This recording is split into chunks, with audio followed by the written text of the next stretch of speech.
I'd like to start by asking you to recall some of those wonderful lunches with Freddie Mann at the Locust Club in the early days. You've been talking to somebody who told you about them. Freddie used to have wonderful lunches with his board, and the board then was a much smaller board, made up of people who were really passionate about music.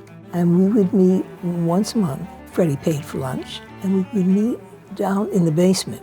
And we would meet in the basement because the Locust Club didn't allow women in those days. What were the responsibilities of board members? We said yes to Freddie.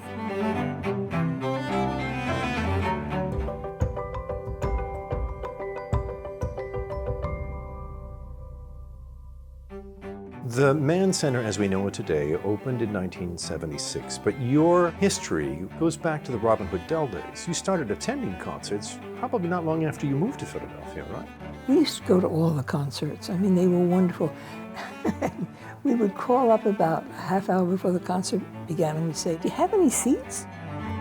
There were 18 concerts. Can you believe that? The Philadelphia Orchestra, the wonderful orchestra, came and played 18 concerts. And you bought the summer series of 18 concerts. You would share them, you would split a season. It was a part of your life.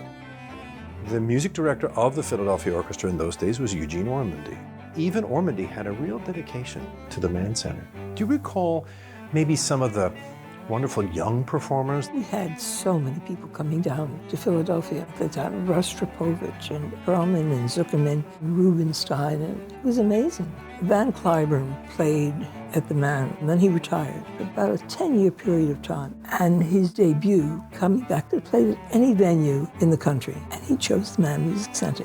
And it was because of his relationship with Freddie that he came back here. The Pantheon played at the Mann.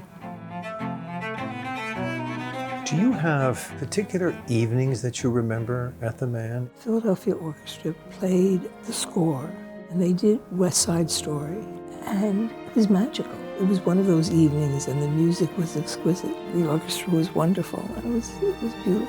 Where did the Mann fit into, as it were, Philadelphia itself?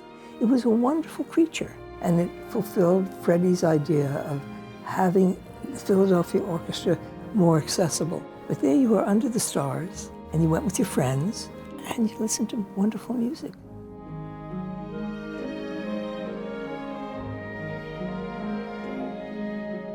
Would you call Freddie a visionary of his own sort? Oh, I think so.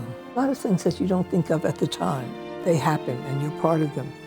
And then you sit back and you think about things that really stand out in this city and that really give it the kind of coloration that it has. And the Mann Center certainly does that, and that was certainly visionary. Mann Center, happy anniversary.